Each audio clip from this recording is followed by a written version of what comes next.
Hello everyone, welcome back to another video, and today I'm going to be doing the weather forecast for the next few days, including an in-depth and technical look at the thunderstorm risk both today and tomorrow. So I'll start off by doing an overview of the synoptic situation right now. I'm using the 500 millibar chart here, and 500 millibars is the height, is kind of the chart for showing the height at the atmosphere where the pressure equals 500 millibars, and kind of showing the lows and highs at that particular level.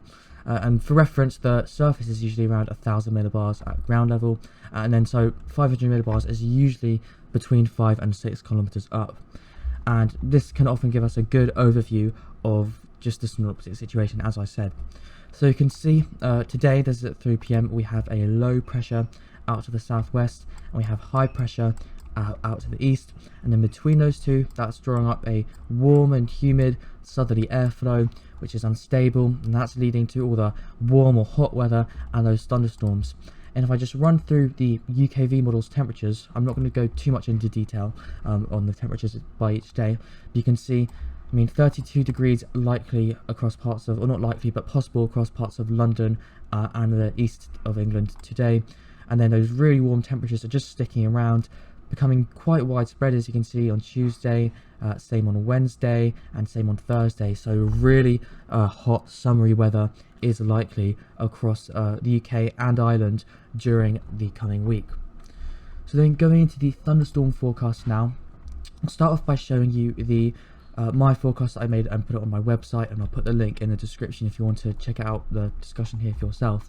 But you can see here, the main area of interest is this moderate, which is level 4 out of 5 risk, which is across eastern parts of Wales and then the Midlands and into parts of southern England. And that's where I think today the thunderstorms and the intense thunderstorms will be most likely. But you can see thunderstorms possible really anywhere within this yellow zone, and then the green zone is likely to be more isolated strikes. But you can see Birmingham in there, so Birmingham's got a chance at seeing some decent thunderstorms today, and that could be a problem because, as I'm about to say, you can see we've got the severe area, and that is because some of these thunderstorms may be severe with the risk for flash flooding, and particularly over urban areas like Manchester, Birmingham. If you get really heavy rain, then flash flooding could be a problem. There could be some travel disruption, that kind of thing. But hopefully there's none of that today, and the thunderstorms are kind of staying in the countryside and stuff. But I'll start off by talking about the environment in place today, because that will give us kind of the idea of what kind of thunderstorms we'll have. And I'll be talking about that with the Aero model, which is the French high resolution model, and the chart here I'm showing is the CAPE chart, or convective available potential energy, and that basically means the energy available in the atmosphere for the storms when/if they do form, and they will form today, but which I'll talk about later. But anything really above 1000 joules per kilogram is considered quite high. So that's those yellows, those oranges, and those reds on those charts, indicating the high levels of energy for those storms today. And generally, with more energy, you've got more frequent lightning, stronger updrafts, so more rain, hail. So basically, the more of the Cape, the better. And you can see that across the UK today, we've got fairly high values. You can see those yellows, those reds, and even a couple of pink colours locally, generally through this region, focused across kind of Wales into parts of Midlands, and southern England. So you've got lots of Cape there, which means that any storms which do form in this area will have lots of energy available to them, and will be particularly intense, as I just mentioned. And just to give you an idea of what that might look like, you can see here, look at all those, this is the forecasted radar. I'll talk about this a bit more in a little bit, but you can see here with these kind of Cape values, lots of bright colours there showing heavy rain rates, high precipitation, that kind of thing, some strong thunderstorms there.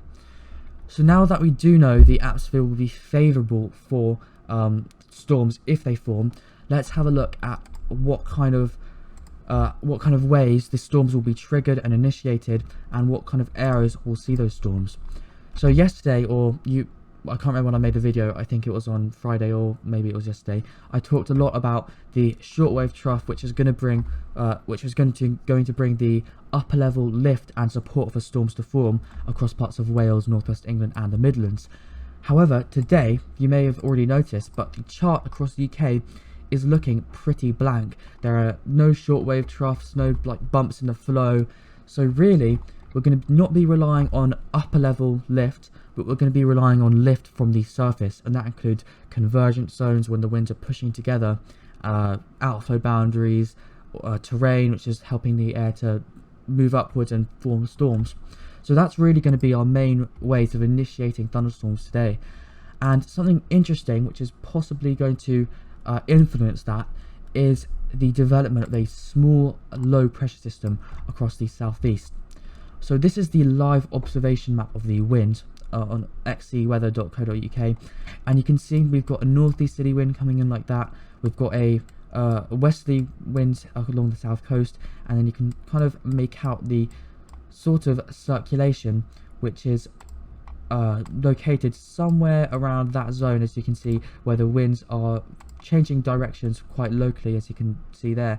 And if you match that up with the pressure, you can see that just about makes sense, with a low pressure system somewhere in there just around the London area. And you might be wondering why that is important, and the reason that's important is because as this very small low pressure system continues generally northeast during the afternoon, what's going to happen is it's going to allow convergence zones to develop and storms to form. And if I show you this high resolution UKV model again, you can see what I'm talking about there. This was the chart for 10 o'clock, which is pretty much the time that I'm filming this video.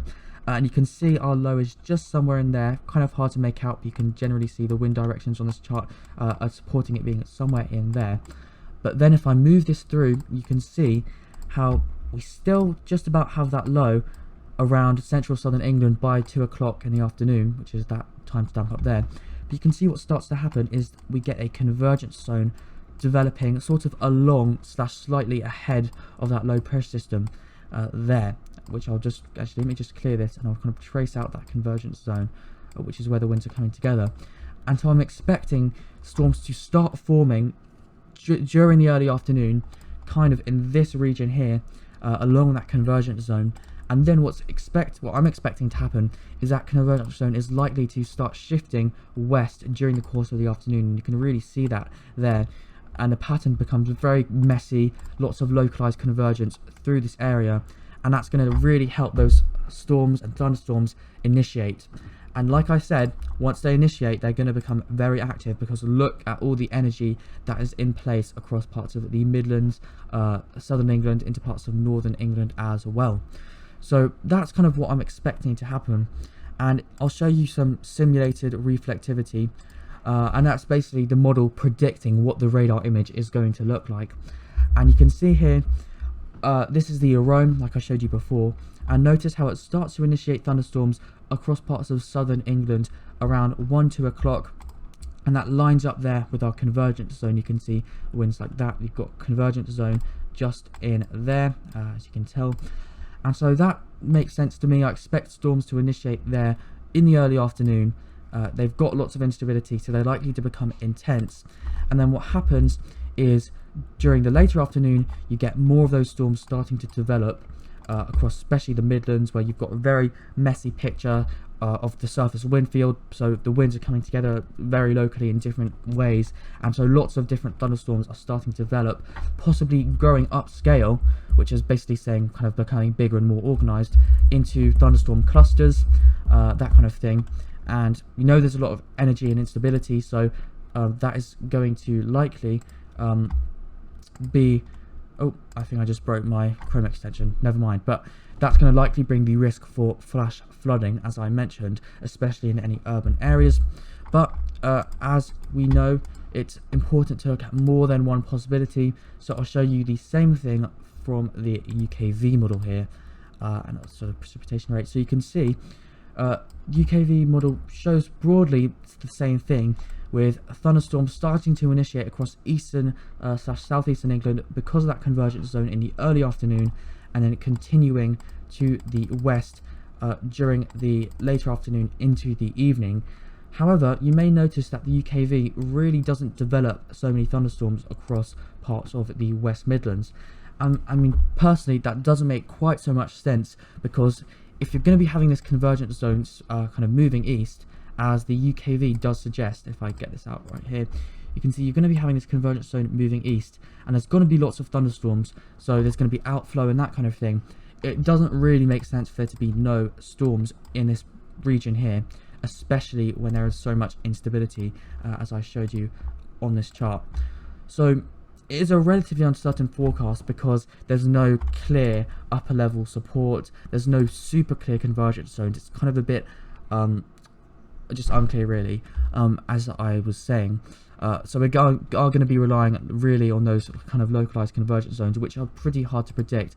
But I'm still not quite agreeing with UKV there. I don't think that's quite going to happen. And then also thunderstorms will be possible across parts of northern England and Scotland, as you can see there as well. I kind of believe this a bit more across parts of northern England and Scotland, because it's only really one convergence zone here between the kind of wind coming in that direction in the land, and then you have that convergence down the middle, and then similar thing for northern Scotland. So that convergence zone is a bit easier to forecast, so definitely the chance of thunderstorms across parts of northern England and Scotland today. Anyways, thank you so much for watching. I'm going to end the video there. I was going to do a more detailed discussion on Monday, but I might do that either later this afternoon or very early on Monday morning, just because this video is getting a bit long. But I hope you enjoyed that video. Thank you so much for watching, and have a great day, guys. Bye.